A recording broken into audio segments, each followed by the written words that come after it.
What if what we believe to be lost in the pages of time is slowly returning to the light, emerging little by little from beneath layers of earth and silence?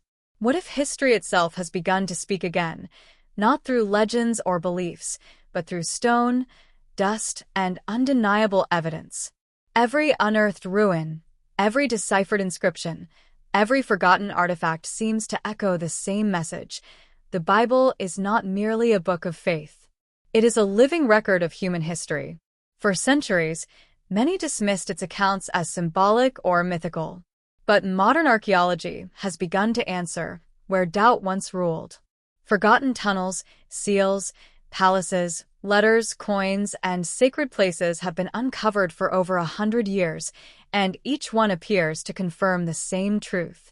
From Egypt to Galilee, from the ruins of Jerusalem to the mountains of Judea, a new chapter of sacred history is being written, stone by stone, proof by proof. This is a journey where archaeology and faith converge. Beneath the ancient city of Jerusalem lies one of the most striking examples of this convergence. In 1867, British explorer Charles Warren descended through a narrow fissure beneath the Hill of Zion and uncovered a hidden tunnel system carved more than 3,000 years ago. This passage connected the Gin Spring, Jerusalem's primary water source, to the interior of the city walls, allowing secret access during sieges. What astonished scholars most was its precise correspondence with a biblical passage in 2 Samuel, which describes King David's warriors entering the city through a water shaft. Long considered symbolic, the verse was suddenly tangible. The tunnel descends deep into the bedrock, revealing remarkable engineering skill and confirming that beneath modern Jerusalem lies a city exactly as ancient texts describe. Just outside Jerusalem, among the hills of Ramat Rahel, archaeologists uncovered another powerful testimony. Excavations revealed a monumental palace complex attributed to King Hezekiah, dating to the 8th century before Christ. Paved courtyards, storage facilities, administrative chambers, and hundreds of royal seals marked belonging to the king revealed a highly organized bureaucracy. This was not merely a religious center, but a powerful capital capable of sustaining reforms and defenses against the Assyrian Empire. The biblical king remembered for prayer and faith also emerges as a skilled strategist and administrator. He trusted in God, yet prepared for war. Every stone of this complex reflects a kingdom where spirituality and governance were inseparable. Far from Jerusalem, in the sands of Egypt, another discovery shattered long-standing skepticism.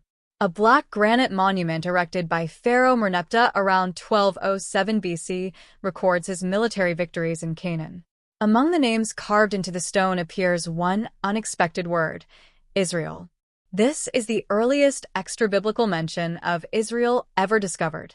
The inscription identifies Israel not as a land, but as a people already established in the region.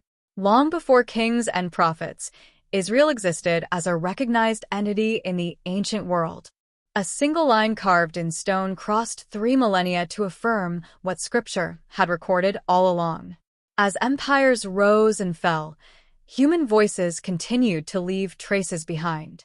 In the fortified city of Lachish, archaeologists uncovered pottery fragments inscribed with inked messages written shortly before the Babylonian invasion.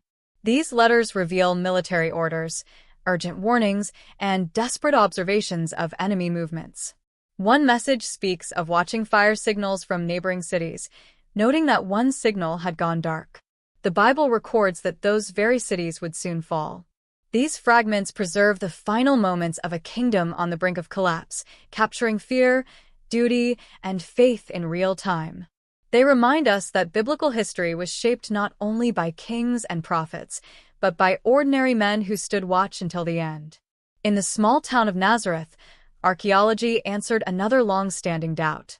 Beneath the ruins of a Byzantine monastery, researchers uncovered the remains of a modest first-century home carved from limestone. The structure matches the typical dwellings of Jewish families in Galilee during the time of Jesus. Tools, pottery, and coins indicate a life of simplicity and faithfulness to Jewish law.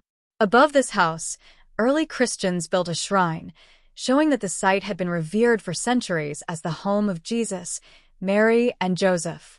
Nazareth was real. The home was real. And the transformation of history began quietly within walls An accidental like discovery these. during construction, work revealed stone steps leading to a large ancient pool. Archaeologists soon identified it as the Pool of Siloam, mentioned in the Gospel of John. According to Scripture, Jesus sent a blind man to wash there, and he returned with his sight restored. Once believed to be symbolic or lost, the pool proved to be a real place of gathering and purification during the Second Temple period. Its location along the ancient pilgrimage route connects the Gospel account directly to a physical space once filled with worshippers. Text and soil once again aligned. Small objects can carry immense weight, and this is true of the bronze coins minted under the authority of Pontius Pilate. Dated precisely to the years of Jesus' ministry, these coins bear the name of the Roman emperor and symbols of imperial power.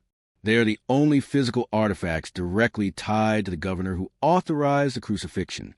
In their worn surfaces, history becomes tangible.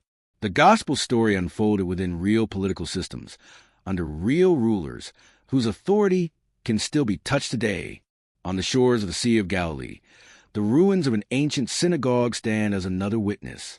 Beneath a later limestone structure lie the basalt foundations of a first-century synagogue in Capernaum. According to the Gospels, this is where Jesus taught with authority and astonished his listeners.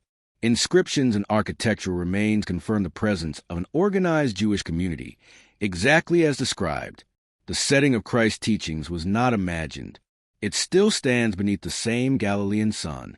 Rising above the desert near the Dead Sea, the fortress of Masada tells a story of power and sacrifice. Built by King Herod the Great, the palace complex included bathhouses, banquet halls, storehouses, and advanced water systems capable of sustaining life atop a barren cliff. Decades later, Jewish rebels fled there after Jerusalem's destruction and resisted Roman forces for years. When defeat became inevitable, they chose death over slavery. Masada unites royal ambition with spiritual resistance, reminding the world that empires may conquer land, but not the human spirit. In Jerusalem, a limestone ossuary discovered in a family tomb revealed a name etched into stone: Joseph, son of Caiaphas. The high priest who presided over the trial of Jesus suddenly emerged from the archaeological record.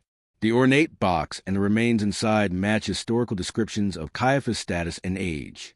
The man who questioned Jesus before the crucifixion was no abstraction. He lived, ruled, and left traces in the soil of the city. Further north, the ruins of Hazor revealed layers of ash and destruction dating to the same period described in the book of Joshua. Once the largest city-state in Canaan, Hazor was destroyed by intense fire and left abandoned for centuries. The biblical account of its burning was long dismissed as allegory, yet archaeology uncovered evidence of a sudden and violent end. Even the mightiest walls can fall when history turns. Finally, standing silent on Jerusalem's eastern wall is the sealed Eastern Gate. Archaeological layers beneath it reveal foundations far older than the visible structure, showing that this entrance has held sacred significance for millennia. Ancient tradition holds that the divine presence entered through this gate, and prophecy declares that the Messiah will one day return through it. Though sealed during the Ottoman period, the gate remains a symbol of expectation, closed in stone, yet open in promise. These discoveries are far more than remnants of the past. They are silent witnesses linking faith with evidence, matter with hope, and the dust of the earth with eternal promises. Beneath deserts and ancient streets lie truths still waiting to emerge. With every excavation, the ancient becomes present once more. Where faith meets evidence, the past reveals eternal. May this journey inspire reflection, curiosity, and wonder, because the story being rediscovered belongs to all of us.